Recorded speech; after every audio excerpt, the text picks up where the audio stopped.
Olá, pessoal, boa tarde. Hoje é dia 9 de março de 2023 e esse é o 11º vídeo da série Oriaxé, uma dimensão arquetípica, né? E nesse vídeo nós vamos falar da tipologia Iorubá.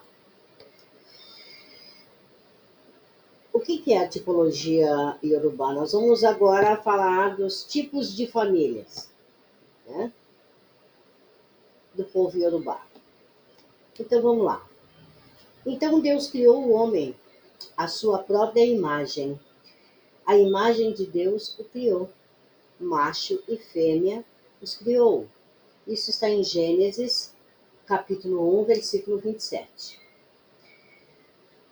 Os orixás, eles são divindades iorubánas que fazem a intermediação entre as pessoas e o Deus Supremo, Olorum.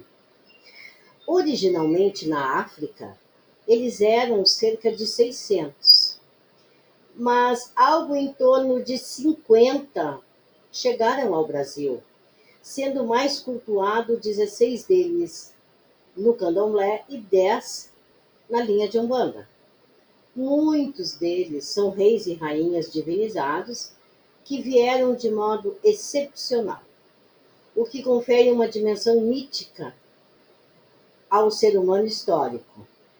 Mítico, essa expressão que confere uma dimensão mítica, vem falando justamente sobre esse mito que se expressa assim numa linguagem poética, rica em metáforas e analogias. A exemplo do que ocorre com as citações sobre Siddhartha Gautama e a discussão teológica entre a figura histórica de Jesus e a dimensão divina de Cristo. Os orixás tornam-se responsáveis por áreas específicas da existência humana: procriação, guerra, medicina, comunicação e etc. E pelas próprias características das áreas de atuação, ou pela influência da sua história ancestral, expressa-se com traços de personalidades bem peculiares. Cada pessoa tem um orixá particular, que comunga com esse orixá coletivo. É o santo de cabeça individual, que no caso dos iniciados no candomblé, é assentado e tratado com muito cuidado pelos filhos de santo e pelo respectivo pai de santo desse filho ou a mãe de santo. Há uma relação pessoal, nesse caso, do ego, com este símbolo que apresenta variações de iniciado para iniciado. Essa particularidade é íntima, é uma íntima relação do orixá com o seu filho e traz como consequência mais palpável a aquisição, pelo filho de santo, de traços de personalidades correspondentes ao temperamento deste orixá. Então, assim, por exemplo, um filho de Xangô, ele apresentará traços da personalidade mítica deste orixá em sua vida diária. Cada orixá possui características diferentes, bem como mitologias diferentes. Então, percebemos essa construção de um sistema tipológico, através do qual podemos lidar com uma pessoa e prever as suas reações com base no seu orixá de cabeça. Então, semelhantemente no sistema da astrologia, acredita-se que as posições planetárias presentes na hora do nascimento de alguém determinará traços de sua personalidade. É interessante notar que a cabeça, ou ori, ela é tida em muitas considerações do candomblé, pois antes que assente o orixá particular do Iaô, desse noviço, né, desse iniciado no candomblé, ou seja, que se estabeleça a ligação simbólica direta com o orixá na sua forma pessoal, é necessário que se dê de comer a cabeça. que se estabelecem sacrifícios assim propiciatórios, digamos assim, para o fortalecimento da cabeça, para que esta possa estabelecer convenientemente a sua ligação com o orixá. Mais adiante, vamos explicar assim de um modo mais apurado a relação do ori, a cabeça, ou o ego, né, com o orixá, que é esse conteúdo simbólico do inconsciente.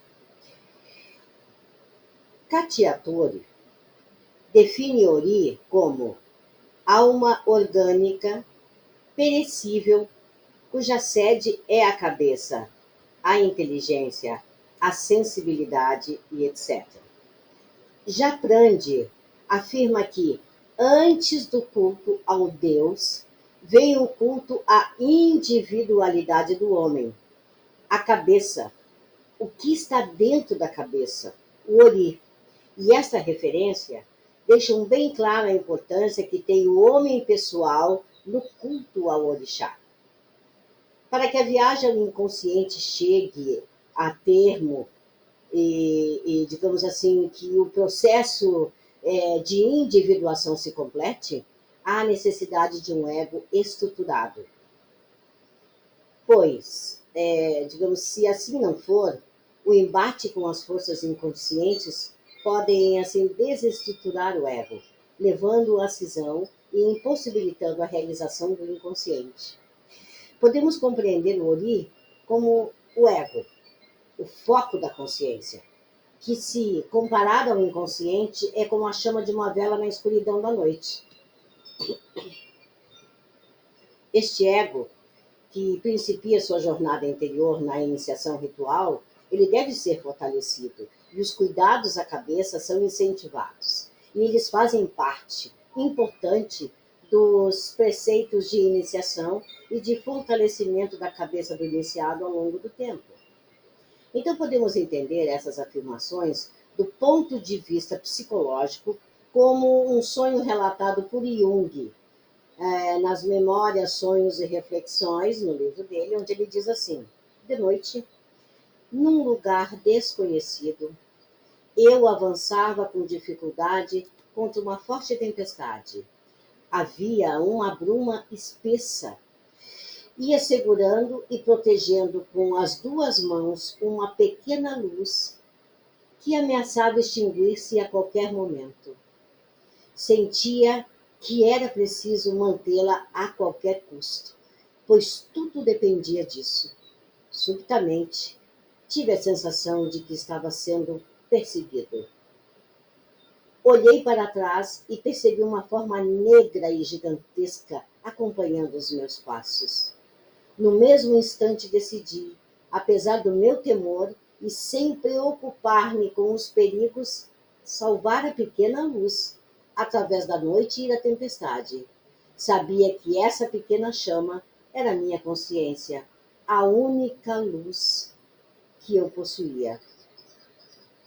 Bem, podemos traçar um paralelo de procedimentos quando, no processo terapêutico, o ego é fortalecido para que a pessoa entre em contato com os conteúdos inconscientes e também ampliar os seus horizontes de compreensão e ação, bem como estabelecer aquele eixo ego-self, o homem-Deus.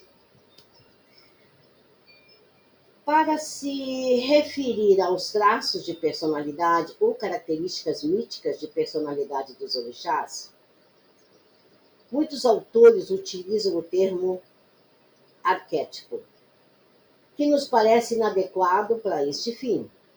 Portanto, preferimos utilizar o termo tipologia para definir as características da personalidade correspondentes a cada orixá. Então, o termo tipologia se adapta bem no construto analítico, uma vez que Jung foi criador de um sistema tipológico para explicar diferenças e até semelhanças no estilo cognitivo das pessoas. Para a construção da sua tipologia, Jung desenvolveu 3 dimensões de estilos que internamente são polarizadas. Então, 3 estilos de tipologia, né, que internamente elas são polarizadas. Aliás, como toda a concepção de psique, a polaridade. Na primeira dimensão, temos a atitude, o foco de atenção ou a direção que a libido pode tomar, exteriorizando-se ou internalizando-se. Temos então as atitudes extrovertidas ou introvertidas. Como características gerais da extroversão, nós podemos ter como extrovertidos impulsividade, ação antes de pensar, postura confiante, relaxada e otimista, ação voltada para o exterior, maior atenção para o mundo externo e para a ação, pouca inclinação para a interiorização e introspecção, sociabilidade e expansividade, essa expressão intensa das emoções e superficialidade intelectual.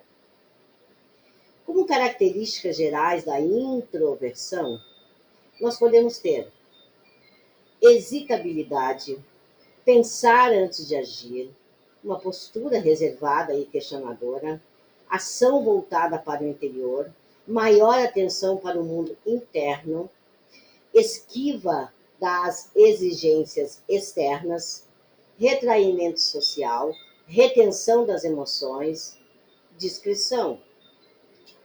Na segunda dimensão, nós temos já a maneira pela qual tomamos conhecimento do mundo, ou seja, digamos assim, é uma dimensão de percepção. E podemos perceber o mundo através de 2 funções psíquicas, a sensação e a intuição. Como características gerais da sensação, podemos ter busca de estimulação dos sentidos, a compreensão do ambiente sensorial, atenção aos prazeres, a busca da satisfação, observação e imitação, aceitação da rotina, concretude de concepção da vida, os pés bem fincados no chão. Bom, como características gerais da intuição, podemos ter preferência à inspiração em detrimento da sensação, sacrifício dos sentidos à inspiração, imaginação, pioneirismo e inventividade, busca de possibilidades e oportunidades, inovação e indiferença aos padrões sociais. Isso é bem típico de que tem essa característica de intuição. Na terceira dimensão, temos a maneira pela qual julgamos e decidimos sobre o que foi percebido, o que pode ocorrer em 2 possibilidades, via a função pensamento ou sentimento. Como características gerais da função pensamento, podemos ter valorização da lógica, impessoalidade, franqueza, dificuldade no contato social, questionamento da opinião alheia, isolamento pessoal, frieza em relação aos sentimentos, organização lógica da vida, crítica intelectual acentuada e incentivo à tecnologia. Como características gerais já da função pensamento, podemos ter a valorização dos sentimentos, pessoalidade, dissimulação, facilidade no contato social, pacificação e harmonização do ambiente pessoal, solidariedade, organização sentimental da vida, uma valorização pessoal de si e dos outros, incentivo a movimentos sociais e de auxílio. No esquema tipológico, digamos assim, como é que eu vou falar para vocês? No esquema tipológico cruciforme de Jung, nós encontramos para cada tipo uma das atitudes se é extroversão ou se é introversão, além de uma função principal, né? Que é, e além da função principal, tem também a função auxiliar. Semelhante no candomblé, cada pessoa tem o seu orixá de cabeça, que é essa figura simbólica principal, e o outro orixá auxiliar, que é o ajuntó, né? Em candomblé de Angola, pode haver até 6 orixás auxiliares, que apresentam ligações míticas entre si. Os traços de personalidade de cada filho de santo será, em certa medida, a fusão de características de personalidade de seus dois principais orixás, o de cabeça e o de ajuntó. Então, a seguir a gente vai apresentar então as características mais comumente atribuídas aos principais orixás e ensaiar uma correlação com o sistema tipológico de Jung. Bom, a título de análise, nós podemos dividir a personalidade mítica dos orixás em 2 grandes grupos: os orixás de atitude extrovertidas e os de atitude introvertidas. E é bom lembrar que cada orixá genérico possui uma subdivisão em qualidades. Então, eles são mais velhos, mais novos, que corresponde a este ou aquele elemento mais propriamente. Mas este não será o caso da análise nesse vídeo. Então, estaremos, então, nos referindo sempre às características mais comumente associadas aos filhos de cada orixá. Um outro aspecto importante a ser lembrado é que a descrição a seguir ela vai representar uma abordagem estrutural da tipologia dos orixás. Porém, o dinamismo que se estabelece em cada tipologia é bem intenso. Este dinamismo ele é percebido no contexto mítico das histórias e relações de cada orixá com outros orixá e também com as pessoas. Então, vou começar então no próximo vídeo a falar então dos orixás extrovertidos e depois seguimos adiante com o resto dos vídeos. Um forte abraço.